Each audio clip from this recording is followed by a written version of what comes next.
ஆண்டவர் இரட்சகருமாக இயேசுவின் இனிதான நாமத்தினால் உங்களை வாழ்த்துகிறேன். கர்த்தர் கிருபை அவர் புதிய நாளை காணும்படியான பாக்கியத்தை கொடுத்திருக்கிறார். இந்த நாள்ல நம்முடைய ஆவிக்குரிய சிந்தனைக்காக உபாகமம் 32 அதிகாரம் 11 வசனத்தை நான் வாசிக்கிறேன். கழுகு தன் கூட்டை கலைத்து தன் குஞ்சுகளின் மேல் அசைவாடி தன் செட்டைகளை விரித்து அவைகளை எடுத்து அவைகளை தன் செட்டைகளின் மேல் சுமந்து கொண்டு போகிறது போல கர்த்தர் ஒருவரே அவனை வழி நடத்தினார். பாருங்கள், கழுகு தன் கூட்டை கலைக்குமாம் குறிப்பிட்ட காலம் வரும் பொழுது. யாக்கோபை குறித்து அப்படித்தான் சொல்லுகிறார். யாக்கோபுடைய வாழ்க்கை வீட்டை விட்டு போக வேண்டிய ஒரு சூழ்நிலை, ஜீவன் தப்ப வேண்டும் என்று சொன்னால் அப்படிப்பட்ட ஒரு நிலைமை வரும்பொழுது புறப்பட்டு தன்னுடைய மாமா வீட்டுக்கு போய் கர்த்தர் அழகா நடத்தினது இந்த இடத்துல இந்த கழுகு கூட்டை கலைத்து தன் குஞ்சுகளை எப்படி பயிற்றுவிக்கும் என்பதை காண்பிக்கிறார். கழுகானது உயரமான இடத்தில் தான் கூட்டை கட்டுமாம். அது யாரும் ரீச் பண்ண முடியாது. அது அழகாக கூடு கட்டின உடனே ஸ்பாஞ்ச் மாதிரி உள்ள வச்சு அதுல முட்டையிட்டு குஞ்சுகளை பொறித்து அதை நன்றாக வளர்த்து அது பறக்கும் பக்கம் வரும்பொழுது கொஞ்சம் கொஞ்சமா ஆகாரத்தை குறைக்குமாம். குறைத்து விட்டு அது வெயிட் குறையும். அடுத்துல அந்த ஸ்பாஞ்ச் மாதிரி இருக்கிறதெல்லாம் கொத்தி எடுத்து வெளியே விட்டுவிடும். அந்த குச்சிகள் எல்லாம் குத்த ஆரம்பித்து விடும் அந்த சரீரத்தை. ஆனாலும் அந்த குஞ்சுகளுக்கு கஷ்டமாகத்தான் தெரியும். ஏன் இவ்வளவு நாள் எவ்வளவு அழகா என்னை பராமரித்த இன்றைக்கு பாடுகள் வருகிறது, கஸ்டமர் ஏன் இந்த முட்கள் எல்லாம் குத்துகிறது, எப்படி நடந்து கொள்கிறானே புரியாத ஒரு புதிராகத்தான் அதற்கு இருக்குமா. ஆனா கொஞ்சம் 1-2 நாட்கள் போகும்பொழுது ஒரு நாள் முழு கூட்டியும் கலைத்து மேலே இருந்த அந்த கழுகு குஞ்சை தள்ளி விட்டு விடுமா. உயரமான இடத்துல இருந்து தரையை நோக்கி தன்னுடைய சிறகுகளை அடிச்சு கீழே விழுறதுக்கு வருமா. அந்த தாய் கழுகாக மேல இருந்து பார்த்து கொண்டே இருக்குமா.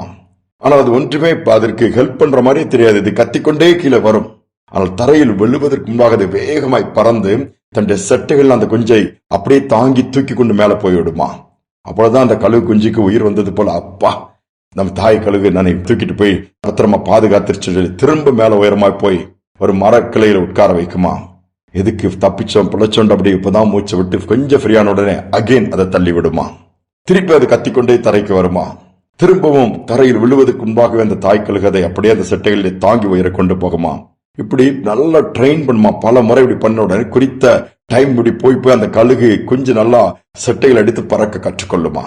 அதற்கு பிறகு தாய் கழுகை போல உயரமாய் பறக்க அதுவும் கற்றுக்கொண்டு இரையை தேட கற்றுக்கொண்டு அது மீண்டுமாய் தாயின் எதிர்பார்ப்புக்கு தக்க விதத்தில் அது பயிற்றுவிக்கப்பட்டு விடுமா. யோசித்து பாருங்கள். எப்பொழுதும் கூட்டிற்குள்ளே இருந்து தாய் கழுகு கொடுக்கிற ஆகாரத்தை சாப்பிட்டு கொண்டிருக்க அந்த தாய் கழுகுக்கு பிரியம் கிடையாது, ஆண்டவருடைய திட்டமும் கிடையாது. இன்னும் நாம் என்ன நினைக்கிறோம், எப்பவுமே சேஃப்டி ஜோன்ல இருக்கணும், நம்ம சுகமா இருக்கணும், பிரச்சனை வரக்கூடாது, கஷ்டம் வரக்கூடாது, பாடுகள் வர நாம் பயிற்றுவிக்கப்பட முடியாது, பறக்க முடியாது. அதனால்தான் ஆண்டவர் சில நேரத்தில் சில இடத்துல இருந்து நம்மை அப்புறப்படுத்துகிறார். சில காரியங்களை கூட்டை கலைக்கிறது போல சில காரியங்கள் நம்மிடத்திலிருந்து எடுத்துக்கொள்ளப்படுகிறது. சில காரியத்துல அப்படியே அமாந்திர வெளியில கண்ணை கட்டு விட்டது போல விட்டு விடுகிறார். ஏன்? அவரை சார்ந்து அவரை பின்பற்றி இன்னும் உன்னத அனுபவங்களை பெற்றுக் கொள்ளும்படியாகத்தான். ஏன் என் வாழ்க்கையில் இது நடந்துச்சு, ஏன் எனக்கு இப்படிப்பட்ட ஒரு நிலைமை, நான் தனிமைப்படுத்திட்டேன், யாரும் என்ன புரிஞ்சுக்கல, எல்லாம் விரோதமா எழுப்பிட்டாங்களா, ஏன் அப்படின்னு புலம்புறீங்களா? ஆண்டவர் உங்களை ட்ரெயின் பண்றாரு. எதுக்கு தெரியுமா? உயர கழுகு போல கழுகு குஞ்சு பறக்க கற்றுக்கொள்வது போல நாம உன்னதமான அனுபவங்களை கற்றுக்கொண்டு இன்னும் மேலானவைகளை தேடி மேலானவைகளை ஆண்டவருக்காக செய்யும்படியாக சோர்ந்து போக வேண்டாம். ஒரு அருமையான சகோதரன் வாடகை வீட்டுல இருந்தாரு. குடும்பம், அம்மா, பெற்றோர்கள் எல்லாரோட இருந்தாங்க. ஓரளவு செட்டில் ஆயிட்டாரு. கிடைக்க வருமானம் அந்த வாடகை வீடு சரியா இருந்துச்சு. வேற என்ன, இவரு நிறைய வீடுகள் மாறி அது கொஞ்சம் பரவாயில்லன்னு கொஞ்சம் நிம்மதி மூச்சு விட்டுட்டு சரி பரவாயில்ல கொஞ்ச நாட்கள் இதுல ஒப்பேத்துட்டு பின்பு ஏதாவது பிளான் பண்ணலாம்னா திடீரென்று அந்த வீட்டை காலி பண்ண சொல்லிட்டாங்க. எங்க போவேன்னு தெரியல.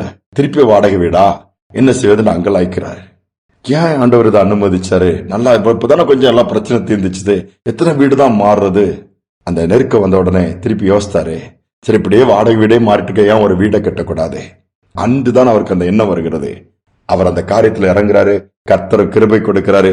கட்டி முடிச்சு அழகா செட்டில் ஆயிட்டு அவர் சொல்றாரு, அந்த வீட்டை திடீரென்று அந்த வீட்டு ஓனர் அதன் பொறுப்பாளர்கள் காலி பண்ண சொல்லலன்னா நான் வீடு கட்டக்கூடிய எண்ணமே எனக்கு வந்திருக்காது. அப்படியே வாடகை வீட்டுல மாறி ஏதோ ஓட்டிட்டு இருக்கலாம் காலத்துண்டு. ஆண்டவர் எனக்கு சொந்தமா ஒரு தனியா ஒரு வீட்டை ஏற்படுத்தி கொடுக்கணும்னு திட்டம் வச்சிருந்தாரு. எனக்கு அந்த சிந்தனை அங்கதான் மாற்றினாரு. செயல்படுத்தும்படியான காரியத்தை ஏற்படுத்தினாரு. இன்னைக்கு நான் அழகா செட்டில் ஆயிட்டேன். அவர் சொன்ன காரியத்தை பாருங்க. அதே போலதான் கழுகை போல நம்ம உங்க வாழ்க்கையில சில காரியங்கள் அனுமதிக்கப்பட்டிருக்குன்னா சோர்ந்து போயிடாதுங்க.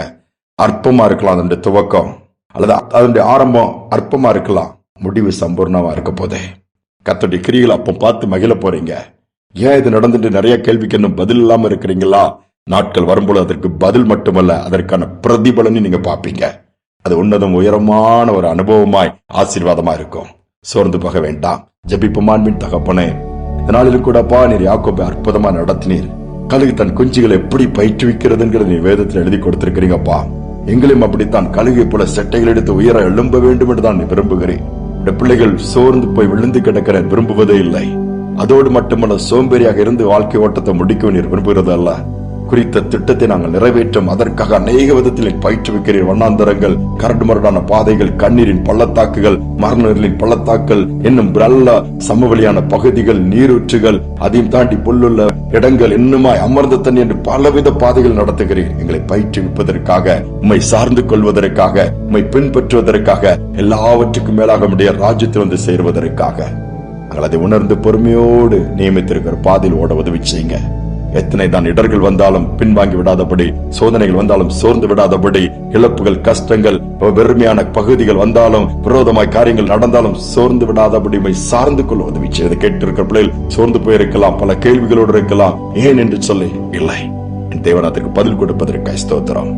ஒவ்வொரு செட்டைகள் எடுத்து எழும்புவதற்கு ஸ்தோத்திரம். தாழ்த்தி ஒப்புக் கொடுக்கிறேன். துதிக நம்மை ஏற்றுக்கொள்ளும் இயேசுவின் நாமத்தில் பிதாவே, ஆமேன், ஆமேன். கழுகு கூட்டை கலைப்பதற்கு ஒரு காரணம் உண்டு.